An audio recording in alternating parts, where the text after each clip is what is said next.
you are struggling to quit weed, if you are struggling with an addiction right now that is consuming you, then you are in the right place. My name's Lucas Ratcliffe, and I smoked weed for about 3 years. And at 19 years old, I decided to quit. It's been one of the best things that has ever happened to me.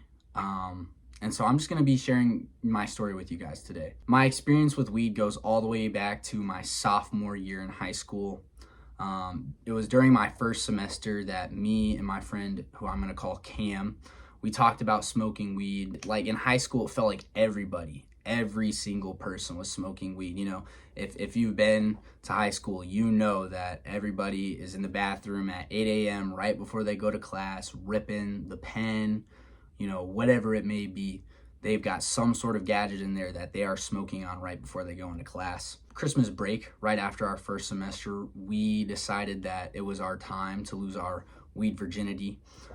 We didn't want to use a cart, so we wanted some real bud. We wanted some authentic originality to our first time. We got invited to this guy's house, and it was one of Cam's friend. He played soccer with him. He invited us over to his house. He was gonna give us a little, run down what we're doing. He was going to give us a setting that was safe. You know, it wasn't like we had to go home right afterwards. He was going to keep us there for a little bit. So, we had time to experience it, kind of our babysitter, if you will. It honestly wasn't the worst experience of my life. He pulled out about a 12-inch bong, and we took like about 2 to 3 rips, both of us. And it took about 15 minutes for me to start feeling it. And instantly, as soon as it started to hit, man, I fell in love. I was deep into it right then and there. Obviously, it took a while for me to really get addicted to it and start consuming it every day. But as soon as it hit, I think I said literally, and I quote, "I can see why people use this." It definitely brought us closer. Our friendship wasn't just built on weed. We enjoyed the same music, same sports, things of that nature. So it wasn't just like we had built this relationship solely on marijuana. It was something that, we had already been friends for the whole first semester of high school. Fast forward to the next weekend, and we're back at the same house hitting the same bong. And this is like kind of the cycle for months. We just were smoking every weekend with friends. Eventually we started to buy our own carts, and like for the first few months it wasn't like a habitual thing. It wasn't like we were smoking daily. It was just like I said, on the weekends when we had some friends over, and I enjoyed it. Like looking back on that period, it was a lot of laughs, a lot of good times, good conversations, and it wasn't something that all of us were doing 24/7. I was even aware of like the long-term effects at this point. I was aware of what could possibly happen if I continued to smoke weed, and I would take breaks. I think the longest break I took, because we were smoking every weekend, I took like 3 weeks off from smoking. And it sounds crazy, but it's like, it was something that I expected to happen every 5 or 6 days. So taking that prolonged extra like 24 days, it was nice. It was a good time. Then the summer rolled around, going into our junior year, and me and Cam hung out quite a bit. We weren't smoking like every time we hung out. It would be about like a every other hangout kind of thing. We would go and we would watch a movie. I remember we watched the Spider-Verse movie that had come out that year. We would go swim. We just genuinely like enjoyed life still. We were just doing things that we would do, not getting high. And then every now and then we would get high. We would, smoke a cart. We would roll a joint. And it was kind of like, something that we did on a rainy day. Like, oh, well, it's like, it's really a reward at this point, if you can even call it a reward. I didn't like smoking too much because I was a cross-country runner, so we did edibles quite a bit in the summertime, and I even like quit, I would say, for about the last month of summer from everything, just abstaining from it, just because I wanted to be in peak condition for cross-country. When I went into my junior year of high school, my relationship with Mary Jane still wasn't bad. It was something that I looked at as like if you guys want to smoke weed, we can go smoke weed, but still not an everyday thing at this point. I smoked occasionally with friends, and like one night I took an edible with this girl that I was talking to, and it helped my pain, the pain in my leg that I had been experiencing from cross country. And so I kind of told myself, maybe this is a way I could medicate myself. Maybe this is some way I can use weed to my advantage, kind of to help with pain. And I do believe that it has medicinal properties to it. It has some benefits, but only if it is directly prescribed by a medical professional. You should not be self-diagnosing yourself to smoke weed or take weed in any form. I even took it at a cross-country practice one day because I was debating whether I would race on an edible, and it was one of the probably the worst decisions of my life to eat an edible before a race. I miscalculated the time. Normally, edibles take around 2 hours to hit, and this one was a fast acting edible, so it took like maybe 30 minutes for it to start kicking in, and we still had like 2 hours until the race. And so I was just, I was strung out for the 2 hours before the race. And you can just imagine how, like, coming down from it, edibles peak around 2 hours. You can imagine how I was feeling at the time that we actually started to race. As soon as cross country ended, I began to let my guard down for sure. I started smoking not every day still, but way more often, maybe 3 days a week. I wasn't buying it at this time on my own. I was just like, if somebody had it or me and my friends wanted to go smoke after school, we were gonna go smoke after school, and no questions asked. I started smoking before like social events as well. I mean, like one time I came to a function high. It was like a birthday party. Me and my friend left to go get high, and everybody could tell as soon as we walked in there that what we had just did. And that's really like the first time I realized, like, not first time I realized it was bad for me, but the first like negative experience I had with smoking weed. I kind of like noticed, for me, I enjoyed it more in small, familiar settings, whether it was just by myself or with other people, because at this point I had started getting high at home a little bit more, still not every day, but just I could tell that it wasn't something that I could do before going into like a group of people, going to hang out with them. And the more I started to smoke like this and like on my own, the more habitually it became, the less it started to feel the same as it did whenever I first began smoking weed. By the end of the first semester of junior year, I was like starting to smoke weed every day at home. I would smoke with my friends. If I wasn't hanging out with my friends that day, I'd go home, get high.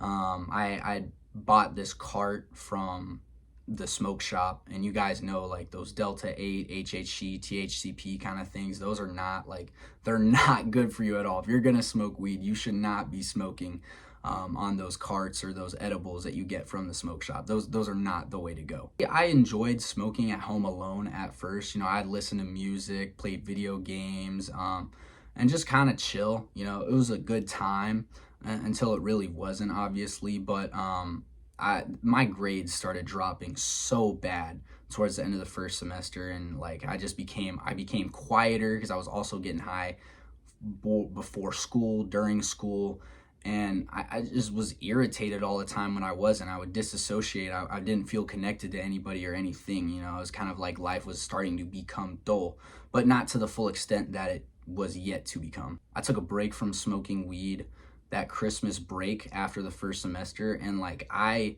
could tell I was feeling better, but I still was just like, man, I can't wait until I get home to smoke. And as soon as I got home, I was ripping my pen, and this is really when it started to kind of like go the other direction. It really started to take a turn. I was starting to become more disconnected from people than I had been before. I wouldn't say I was the most social person. I wouldn't consider myself an introvert, though. I could talk to people if I really wanted to. It really depended on the day, but at this point, it's like I just did not really like talking to people. I felt more like just all the time I was stoned, so I was just like, I literally was a stonehead. I could not, talk to people. I couldn't function correctly, even though I told myself it's helping me. It really is, but it wasn't at all. The summer going into my senior year, I was like smoking every day, blunts, joints, bowls. Always had 7 grams on me. Always made sure I had some sort of weed device on me, something that could just get me high. it wasn't like I was, all day, every day, but it was at least once a day at night. Sometimes if I didn't have anything going on that day, if I wasn't hanging out with my girlfriend or my friends, I would just get high at home. If my dad wasn't home, I was taking advantage of that, and it was not good at all, because I could slowly see my mental health declining, and I didn't know that it was from weed. I mean, obviously looking back now, I know that it was, but I tried to tell myself, no, the weed is gonna help me through this. Senior year rolled around, I definitely became way more aware of what was happening to me. Like I could just tell I would disassociate a whole lot more, didn't want to go to class, didn't have motivation to really do anything for myself. ChatGPT became my best friend, and it's good to use it every now and then, but man, I had to ChatGPT everything, because I just could not like sit through lecture and just comprehend anything, for that matter. I'd be sitting there, I'd be like, what did he just say? Like I'm still trying to comprehend the sentence you said 30 seconds ago, and it wasn't good at all for my grades. Grades were still low, and I had always been like a pretty good student, throughout middle school and like the first 2 years of high school. But just as soon as I started smoking, it was like everything dropped for me. I could tell like people saw me a lot differently from like freshman year to senior year. I could tell that people looked at me a little bit different, like, oh, there he goes, he's probably high again. Or, I remember some people were like, I can't even tell anymore if he's high or not. It's like, and like, I obviously didn't want that to affect me, and like, but it did. It made me sad. It made me kind of like realize, like, man, this is terrible for me. I can't be doing this. But obviously, as an addict does, he disregards any negative consequence that comes from the habit. And I continuously did it all year long, but I took more and more breaks as the year went on. I did figure like 2 or 3 days was, as hard as it was better for me. And like second semester, I stopped getting high at school for sure. I felt like the eyes on me at school were overwhelming. How you get high and you go into a public space, it's like people are looking at you and you're like, oh man, everybody's watching me. I can't be around like anybody. I'm not going to talk. I got to keep a low profile, keep my head down, stuff like that. Summer after senior year, kind of the same thing. This ongoing cycle of, oh, I should quit, oh, I don't, oh, I should quit, oh, I don't. And I think like relapse is something that any recovering addict is going to go through. It took me, quitting numerous times. I don't even want to like say a number, because I don't have one.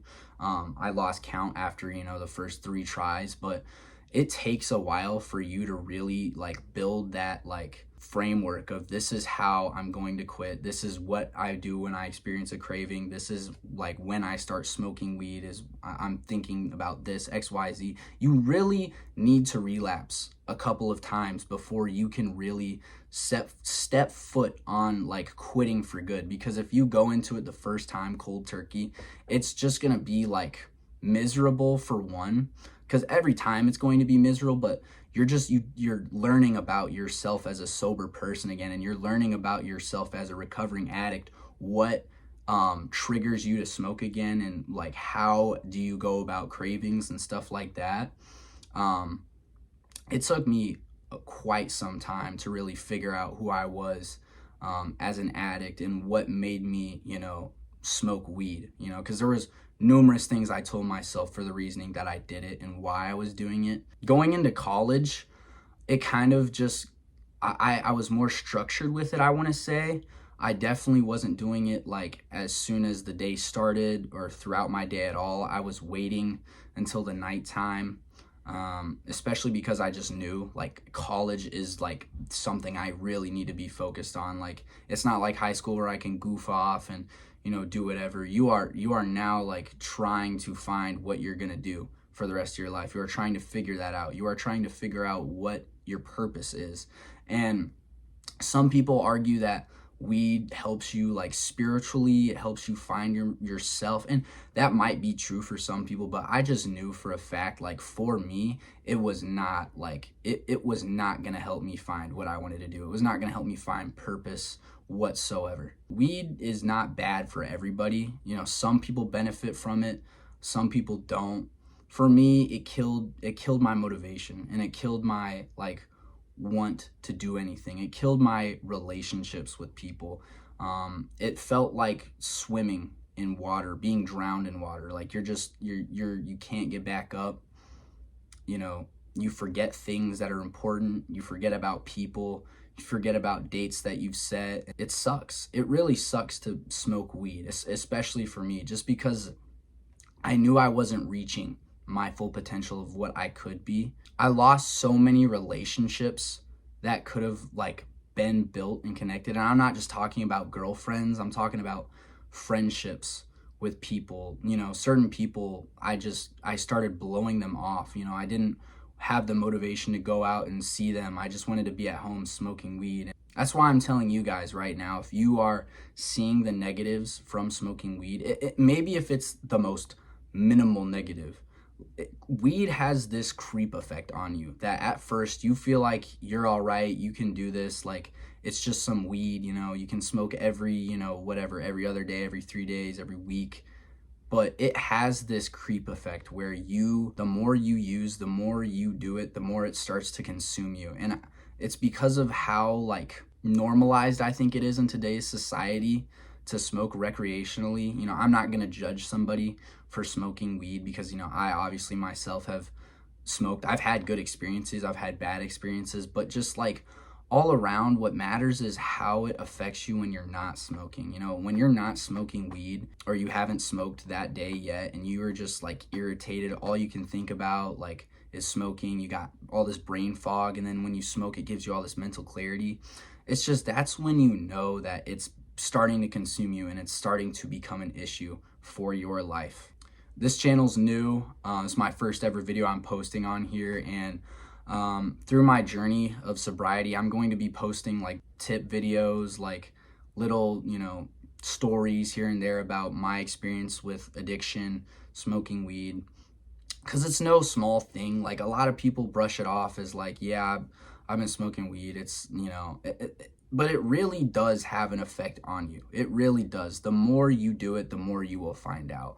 But to anybody that's thinking about quitting and like really like wanting to see what the other side is like, I would 100% recommend doing that, because I feel like you're just gonna thank yourself more and more as the days go on. The first day is gonna suck, the second day is gonna suck, the third day is gonna suck, the fourth day may be a little bit better, but the more and more you stack the wins of not smoking daily, and the more and more you build a purpose for yourself without smoking and just experiencing life for what it is, you get back the enjoyment of the small things, the little things in life. And it's just so rewarding, because the highs are very high, the lows are super low, but there would be no good without any sadness. You know, there's no good without the bad.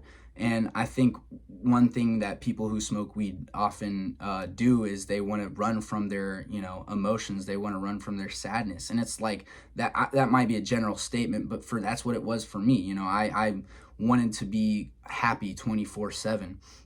And smoking weed gave me happiness 24/7. It was hard to experience sad emotions. I mean, I lost my mom when I was 8 years old, so I've had to deal with this trauma my whole life. And, you know, some emotions are harder to deal with than others. But the more you stack on that win of I resisted today, or I said no to it today, you start to really build that like long-term investment in yourself, and you're starting to build that like trust in yourself. So last word that I have for you guys is, if you guys are thinking about it, you know, I would suggest you quit. If you like the content and you want to stick around for some more videos, I will be trying to upload weekly. I'm going to college right now, so I have a whole lot of other stuff I got to get done, but you know, I want to just build a little community here, you know, for people who are thinking about quitting and need help quitting. You know, I'm going to be giving out advice, sharing my experience, what I did to help me, you know, beat the cravings, beat the boredom, because it's hard to quit. It really is. And if you're trying to right now and you're struggling, man, I'm proud of you for trying, because it does take a lot of willpower just to go without it for one day, especially if you've been doing it, you know, every day for a year or two, you know. But I hope you guys enjoyed the video. Leave a like, comment, subscribe, whatever you guys want to do. Help the channel out. And you guys have a great day.